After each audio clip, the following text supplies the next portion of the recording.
پیدائش 36واں باب۔ اور عیسو یعنی ادوم کا نسب نامہ یہ ہے۔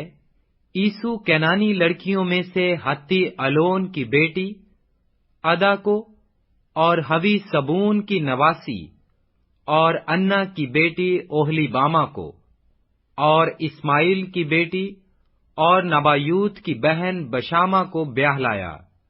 اور عیسو سے ادا کے الفیس پیدا ہوا، اور بشامہ کے روئل پیدا ہوا، اور اوہلی باما کے یاؤس اور یولام اور کور پیدا ہوئے۔ یہ عیسو کے بیٹے ہیں جو ملک کینان میں پیدا ہوئے۔ اور عیسو اپنی بیویوں اور بیٹے بیٹیوں اور اپنے گھر کے سب نوکر چاکروں اور اپنے چوپایوں اور تمام جانوروں اور اپنے سب مال اسباب کو جو اس نے ملک کینان میں جمع کیا تھا، لے کر اپنے بھائی یعقوب کے پاس سے ایک دوسرے ملک کو چلا گیا، کیونکہ ان کے پاس اس قدر سامان ہو گیا تھا کہ وہ ایک جگہ رہ نہیں سکتے تھے، اور ان کے چوپایوں کی کثرت کے سبب سے اس زمین میں جہاں ان کا قیام تھا گنجائش نہ تھی۔ پس عیسو، جسے ادوم بھی کہتے ہیں، کوہ شعیر میں رہنے لگا۔ اور عیسو کا جو کوہ شعیر کے آدمیوں کا باپ ہے، یہ نسب نامہ ہے۔ عیسو کے بیٹوں کے نام یہ ہیں: الفیز عیسو کی بیوی ادا کا بیٹا، اور روئل عیسو کی بیوی بشامہ کا بیٹا۔ الفیز کے بیٹے تیمان اور اومر اور صفو اور جتام اور کنز تھے۔ اور تمنا عیسو کے بیٹے الفیز کی حرم تھی، اور الفیز سے اس کے امالیک پیدا ہوا۔ سو عیسو کی بیوی ادا کے بیٹے یہ تھے۔ روئل کے بیٹے یہ ہیں: نہت اور زارا اور سما اور میزا۔ یہ عیسو کی بیوی بشامہ کے بیٹے تھے۔ اور اوہلی باما کے بیٹے جو انا کی بیٹی سبون کی نواسی اور عیسو کی بیوی تھی یہ ہیں: عیسو سے اس کے یاؤس اور یولام اور کور پیدا ہوئے۔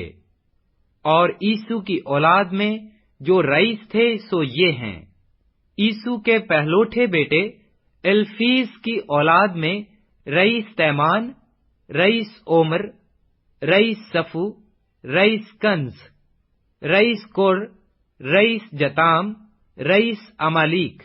یہ وہ رئیس ہیں جو الفیز سے ملک ادوم میں پیدا ہوئے اور ادا کے فرزند تھے۔ اور روئل بن عیسو کے بیٹے یہ ہیں: رئیس نہت، رئیس زر، رئیس سما، رئیس میزا۔ یہ وہ رئیس ہیں جو روئل سے ملک ادوم میں پیدا ہوئے اور عیسو کی بیوی بشامہ کے فرزند تھے۔ اور عیسو کی بیوی اوہلی باما کی اولاد یہ ہیں: رئیس یوآس، رئیس یولام، رئیس کور۔ یہ وہ رئیس ہیں جو عیسو کی بیوی اوہلی باما بنت انا کے فرزند تھے۔ سو عیسو یعنی ادوم کی اولاد اور ان کے رئیس یہ ہیں۔ اور شعیر ہوری کے بیٹے جو اس ملک کے باشندے تھے یہ ہیں: لوتان اور سوبل اور سبون اور انا، اور دیسون اور ایسر اور دیسان۔ بنی شعیر میں سے جو ہوری رئیس ملک ادوم میں ہوئے یہ ہیں: ہوری اور ہیمان لوتان کے بیٹے، اور تمنا لوتان کی بہن تھی۔ اور یہ سوبل کے بیٹے ہیں: آلون اور مانہت اور ایبال اور صفو اور اونام۔ اور سبون کے بیٹے یہ ہیں: آیا اور انا۔ یہ وہ انا ہے جسے اپنے باپ کے گدھوں کو بیابان میں چراتے وقت گرم چشمے ملے۔ اور انا کی اولاد یہ ہے: دیسون اور اوہلی باما بنت انا۔ اور دیسون کے بیٹے یہ ہیں: ہمدان اور اشبان اور یتران اور کیران۔ یہ ایسر کے بیٹے ہیں: بلحان اور زوان اور اکان۔ دیسان کے بیٹے یہ ہیں: اوز اور ایران۔